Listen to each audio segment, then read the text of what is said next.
11-12 स्थिती पाहायला भेटते. माहिती नाही रोमांचकता वाढत जातो या सामन्यामध्ये. कोणत्या संघाच्या बाजूने सेट होईल पाहण्याचं काय. 11-12 अशी स्थिती पाहायला भेटते. सुंदर सर्विस पाहायला भेटते. सुरेख मॅच पाहायला भेटतो. या स्पर्धेमध्ये उत्तर नाही आणि 13-11 अशी स्थिती पाहायला भेटते.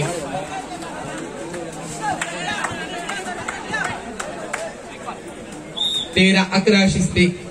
अंतिम सेट पाहायला भेटतोय. निर्णायक सेट आहे. इथे मेहनत करायची आहे खेळाडूंना.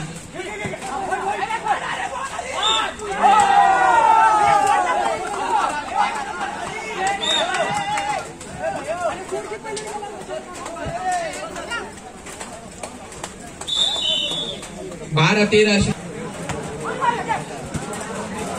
सुंदर सर्विस पाहायला भेटते. या पॉइंट निकाल तुमच्या टीमच्या बाजूने जाईल. सध्याची स्थिती मात्र पाहायला भेटते. सुंदर स्मॅश रेट टेक देखील याच वेळी पाहायला भेटतोय. सेट देखील केला. स्मॅश करण्याचा प्रयत्न ऐन मोक्याच्या क्षणी मात्र सुंदर एक बॉक्स देखील गेलाय. मैदानावर बराच वेळ उभे आहे आणि निर्णय लागलाय. 13 ऑलची स्थिती आहे. 15चा अंतिम सेट आहे आणि सुंदर अशी स्पर्धा.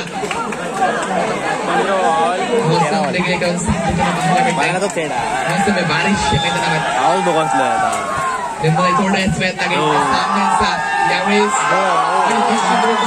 14-13 अर्थातच गेम पॉइंट 13 मॅच पॉइंट 13 असं म्हटलं काही वावगं ठरणार नाही. पाहायचं इथून कमी होईल का. आजच्या सेट सारखेचा परिणाम इथे देखील दिसतील का. प्रश्नचिन्ह अनेक आहेत आणि निर्णय येईल मैदानावरून. सुंदर असे आयोजन आपण पाहत आहे. व्हॉलीबॉलचा एक रोमांचक थरार पाहायला भेटतोय. वेगवेगळ्या शिवसेना पुरस्कृत जयमानशिश्वर व उभांडा मित्रमंडळ आयोजित माननीय नामदार दीपकभाई केसरकर शालेय शिक्षण व मराठी भाषा मंत्री महाराष्ट्र राज्य यांच्या वाढदिवसानिमित्त आज 18 जुलै 2024च्या माध्यमातून रोमांचक थरार या मैदानावर सर्व मान्यवरांचं देखील सहर्ष स्वागत. मान्यवरांची देखील मागणी पाहायला भेटते. प्रेक्षकांची देखील मागणी आहे आणि निर्णय लागतोय की काय. आणि यावेळेस मात्र समांतर काम झाले.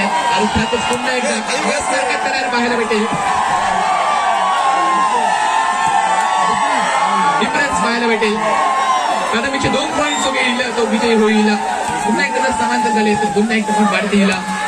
सुंदर स्मॅश आणि मुश्किल आहे खेळाडूने आणि निश्चित रूपाने एका पॉईंट आकडे घेते. 1-7 स्टार बॉईज पाहायला भेटतात. ते गोव्याची एका बाजूने आणि समोर संघ निपाणी कोल्हापूर जिल्ह्यातील महाराष्ट्र राज्यातील संघ. दोन्ही राज्यांमधील लढत आहे. गोवा विपक्ष महाराष्ट्राशी लढत पाहायला भेटते. सलग सतत दुसरा पॉईंट जर घेतला तर विजयाची वाटचाल निश्चित. एका बाजूने पुनरागमन करावं लागेल निपाणी संघाला देखील. त्यावेळेस मात्र पुन्हा एकदा पुनरागमन केलंय आणि पुन्हा एकदा परिणाम देखील आजच्या सेट सारखेच पाहायला भेटत आहेत. डिफरन्स पुन्हा एकदा पाहायला भेटेल. 2 पॉईंटचा पुन्हा एकदा थरार पाहायला भेटेल. लढत तगडी पाहायला भेटते. सुंदर आयोजन नियोजन वातावरणाची देखील साथ क्रीडा रसिकांची देखील साथ या मैदानावर पाहायला भेटते. करण्याचा प्रयत्न थोडासा सफल करताना पाहायला भेटतोय. तर प्रतिस्पर्धी संघाला 1 पॉईंट मात्र प्राप्त होताना पाहायला भेटतो. 16-15 गटाचा 1 लव ची स्थिती पाहायला भेटते. 1 लव सलगचा दुसरा पॉईंट घेण्यामध्ये सक्षम ठरतील का निपाणी कोल्हापूरचा संघ. हे एका बाजूने 7 स्टार गोवा संघ पुनरागमन करेल. टाइम आउट इथे घेतलाय. दुसरा पॉईंट घेऊ शकतील का पाहायचं आहे. त्यावेळेस लागता राहतोय की काय. कोणचं नशीब कधी उजळत आहे येणारी वेळ ठरवत आहे आणि पाहायचं आहे निर्णय लागतोय. अर्थातच निपाणी कोल्हापूरचा संघ पुरे जिल्ह्यातून पर्यंतचा केलेला प्रवास इथे मात्र